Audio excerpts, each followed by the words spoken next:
کیا تمہیں پتا ہے یا شاید تمہیں کبھی کسی نے بتایا ہی نہیں؟ ایک دن سب بچے قرآن پڑھ رہے تھے کہ ایک ننھا سا بچہ اٹھا اور بولا، مولانا صاحب، اللہ کہاں رہتے ہیں؟ ہمیں وہ دکھائی کیوں نہیں دیتے؟ مولانا صاحب بولے، بیٹا اللہ تعالیٰ ہر جگہ موجود ہیں، قرآن میں ہے، سورہ حدید آیت نمبر 4، یعنی وہ تمہارے ساتھ ہے جہاں کہیں تم ہو۔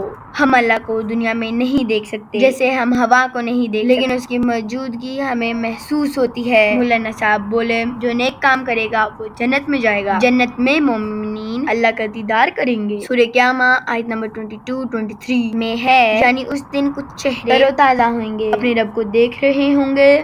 مولانا صاحب نے بولا، قرآن میں ہے، سورہ سجدہ آیت نمبر 17، یعنی کسی نفس کو معلوم نہیں کہ اس کے لیے کیا آنکھ کی ٹھنڈک چھپا رکھی گئی ہے۔ اللہ کو دیکھنا، انعام پانا، بس نیکیاں کرتے جاؤ، وہ تمہیں ہر لمحہ دیکھ رہا ہے۔ اللہ کو دیکھنا، انعام پانا ہے، بس نیکیاں کرتے جاؤ، وہ تمہیں ہر لمحہ دیکھ رہا ہے۔